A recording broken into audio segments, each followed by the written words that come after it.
한자이야기 낱말이야기 334번째 시간입니다. 이번 시간은 우리가 가끔 듣고 쓰기도 하는 희생양이라는 말을 한번 살펴보겠습니다. 네. 희생은 우리가 잘 알죠.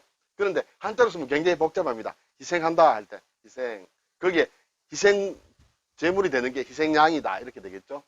희생이라는 것은 신에게 제사를 지낼 때 이렇게 제물을 잡아서 바치는 그 대상을 희생이라 한다. 주로 소가 대표적이었다. 그래서 희생도, 희자도 희생이고 생도 희생입니다. 그래서 둘 다 소가 대표적입니다. 그렇다고 해서 반드시 소만 잡은 것은 아닙니다만 제사의 종류에 따라서 잡는 제물의 종류가 다르겠죠. 어쨌든 소가 대표적이다. 가장 큰 제사에 그러겠죠. 자, 생자는 보면 날생자를 적음으로 굉장히 비교적 쉽습니다. 네, 희생 제물로 드리는 것 중에 하나가 희생생자로도 쓴다.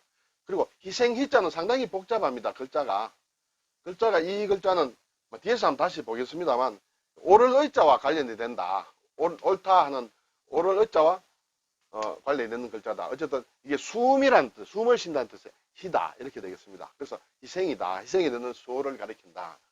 그리고 양은 이제 부수자가 되겠죠. 자, 희생 제물이 되는 양을 희생양이라고 하는데 어떤 내용이고 또 어떤 유래가 있는지 한번 보겠습니다. 자, 국어 사전을 보니까 신명에게 바치는 사한짐승이다. 신명이라는 것은 천지신명이라고 하듯이 신을 얘기합니다. 신명. 명자에 왜 신을 뜻하는데 밝을 명자가 들어갔을까? 네. 옛날에는 이 한자가 만들어지던 그 시기, 그 지역에서는 주로 사람들이 땅을 좀 파고 그 위에 이렇게 지붕을 만들고 해서 살았는데 지붕에 창을 하나 냅니다. 창을 내면 밝지 않습니까? 그쪽으로만 빛이 들어옵니다. 그 빛을 향해서 사람들이 제사를 드립니다. 그래서 밝을명이라는 글자가 사실은 신에게 제사를 지내는 방향이다.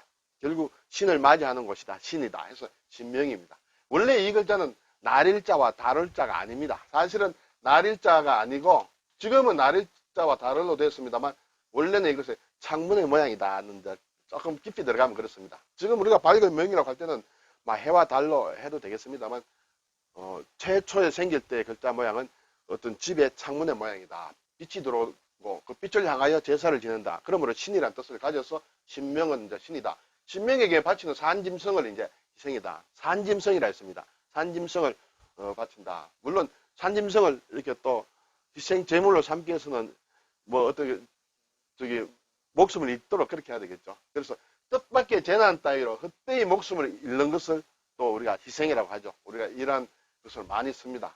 폭력에 희생이 된다. 이렇게 됐습니다. 그리고 남이나 어떤 일을 위해서, 자, 여기에서는 뜻밖의 재난이지만 이쪽에서는 남이나 어떤 일을 위해서 조금 어느 정도 뜻밖이 아니라 좀 예상되는 그런 것입니다. 제 몸이나 재물 따위 귀중한 것을 바친다.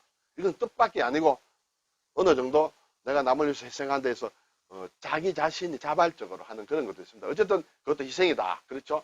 친구를 위하여 자신을 희생한다. 이런 뜻이 그렇게 되어 있습니다. 이때 소우변을 쓴 희생이라는 글자를 쓴다. 이렇게 되겠습니다. 자, 오늘의 주제가 된 난문이 희생양은 그러면 어디에서 생긴 말이냐? 예. 우선 뜻으로 보면 다른 사람의 잘못을 대신 뒤집어 쓴 사람을 비유적으로 가리킨다.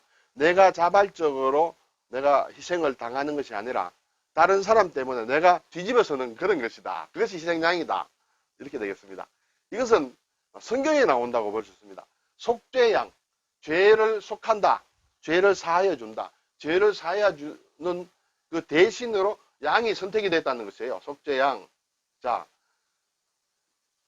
성서에 보면 이스라엘 백성들의 죄를 사하여 주기 위해서 살아있는 양을 2마리를 가지고 와서 한 마리는 하나님에게 바치고 한 마리는 광야로 보낸다.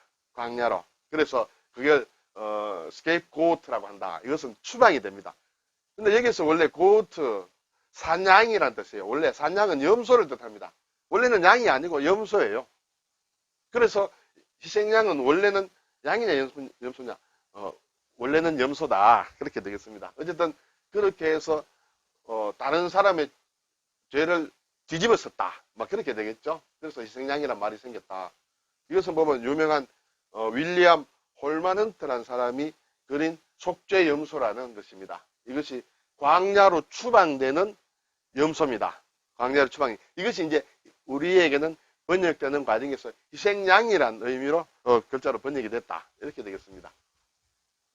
자, 아까 희자가 상당히 복잡하다고 했는데 오를 의자가 있습니다. 오를 의자는 양양에다가 나아자입니다. 나입니다. 여기에 사실은 나라는 것은 지금 나 자신을 우리 군사를 아군이라고 하듯이 우리 편 나를 가리키지만 원래 모양은 이렇게 톱의 모양이에요. 이렇게 톱니가 있는 톱으로 양을 썰어서 희생 제물로 바친다.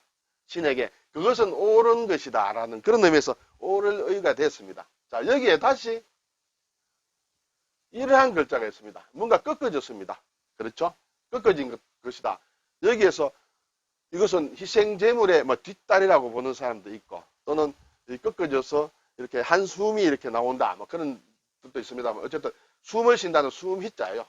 이것은 우리가 중국의 역사에 보면 왕희지라는 아주 명필이 있습니다. 왕희지 할 때도 이 희자를 씁니다. 그리고 복희시라는 중국의 사망오제에 나오는 그런 전설의 복희에도 이 글자를 씁니다. 상당히 글자가 복잡합니다. 여기에 다시 소를 붙인 것이 이제 희생할 희자다 이렇게 되어 있습니다. 오를 의자에서 온 글자라고 볼 수가 있겠습니다. 자, 우리가 의자는 상당히 많이 쓰는 글자인데 비슷하게 혼동하기 쉬운 글자가 이 글자가 있습니다. 그리고 이 글자는 혼동을 잘 하지 않습니다. 왜냐하면 말씀은 있기 때문에. 자, 이것은 옳다라는 뜻이고 신에게 제물을 바친 행위는 옳다 이렇게 되겠습니다. 여기에 사람인을 붙이면 사람이 하는 거동을 가리킵니다. 어떤 움직임, 거동 이런 걸 가리킨다. 자, 보면 정의다 할 때는 이 여자입니다. 옳을 여자입니다. 그렇죠? 정의는 이렇게 되겠죠. 바를 정자가 되겠습니다. 이러한 글자도 있을 수 있겠습니다만 정의, 의리가 있다. 의리, 그렇죠? 의무다 이렇게 되겠죠. 그리고 의족이다, 의안이다, 의치다 이런 것이 있습니다. 그것은 제 것이 아니고 만들어 붙인 다리 이렇게 되겠죠. 그때도 이 의자를 씁니다. 그리고 의부모, 의부 그러고 할 때 의형제 할 때도 이 의자를 씁니다. 네. 자, 이 글자가 사실은 낱말로 볼 때 상당히 헷갈리기 쉬운데 어떤 거동, 칠해, 예식을 관련된 그런 것입니다. 그래서 예의다, 예의를 우리가 지켜야 된다 때 그리고 의례라는 이렇게 앞뒤로 바꾼 의례라는 것도 많이 쓰죠. 어떤 의례 행사하는 그런 것을 의례라고 합니다. 그리고 의장대, 군대 의장대라든지 할 때 그때도 의자를 쓴다. 그리고 지구의 이렇게 지구본 있지 않습니까? 그것도 지구의라고 할 때는 이 의자를 씁니다. 혼천의라는 것도 있죠. 조선시대에 만든 과학기구인데 그때도 이 의자를 씁니다. 자, 그리고 여기에는 말소문이 들어가므로 논의한다는 그런 뜻이 돼요. 논의할 의자다. 전부 의자인데 그래서 국회의원 할 때, 국회의사당 할 때도 이게 쓰죠. 논의한다, 토론한다. 토론에서는 토의가 되겠죠. 토의한다 이렇게 되겠습니다. 그때 이 세 의자로는 이 세 가지를 많이 쓰는데 특히 요 두 개는 좀 헷갈리기 쉽다 이렇게 볼 수 있습니다. 자, 오늘 희생양 희자가 상당히 복잡합니다. 글쎄요, 쓸 수 있으면 좋겠습니다만 읽을 수 있을 정도로만 알고 있어도 좋지 않겠습니까? 감사합니다.